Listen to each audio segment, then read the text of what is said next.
personnalité, c'est qu'il y a les gens ont des personnalités différentes. Donc dans une même communauté ou dans un même groupe d'amis, dans un même groupe tout court, bah, tu auras des gens qui seront peut-être plus forts mentalement, qui seront plus battants, d'autres qui seront tu sais, qui vont plus subir un peu les épreuves ou les difficultés de la vie, tout ça. T'en as d'autres qui vont être tout le temps contents, et puis d'autres qui vont être tout le temps en mode ah putain, sa mère, tu vois, en mode ah. Donc déjà, il y a ça.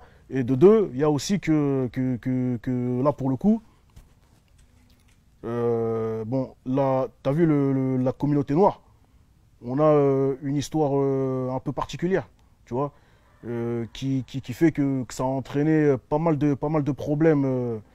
Pour moi, ça a entraîné pas mal de problèmes, entre guillemets, mentaux. Quand je dis mentaux, je m'explique, c'est dans le sens que une crise d'identité de ouf, t'as vu, une perte de confiance de ouf, tu vois. Quand je dis perte de confiance, je parle vraiment une perte de confiance collective. Mais un truc super inconscient. C'est pas tu te lèves le matin, tu es là et tu dis putain, j'ai pas confiance en moi, tu vois. Mais c'est par des petits détails. C'est dans le comportement, des petits détails. Ouais, il y a les petits détails comportementaux qui crament un complexe d'infériorité.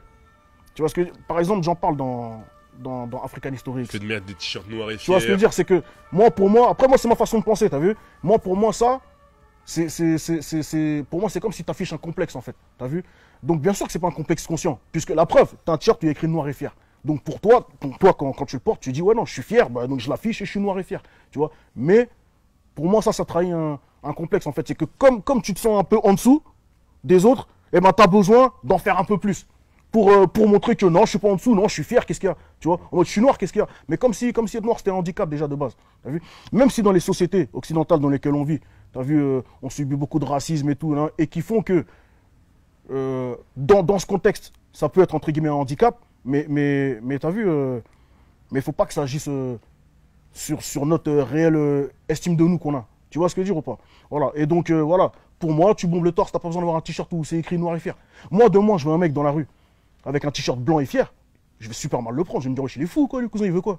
Tu vois ce que je veux dire ou pas? Je vais me dire, wesh, c'est quoi son message? C'est un fou, quoi.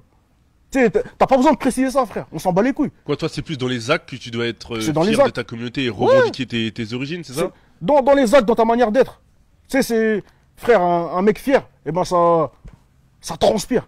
Tu vois ce que je veux dire, quoi? Voilà, tu sens que, ouais, il est là, il marche, il est à l'aise dans ses bottes, mon pote, il marche, il est, tu vois, tête haute, il fait ce qu'il a à faire, tout ça, il essaie de tirer les siens vers le haut, il fait ce qu'il a à faire pour upgrader sa vie, pour upgrader son entourage, et puis après, par extension, sa communauté.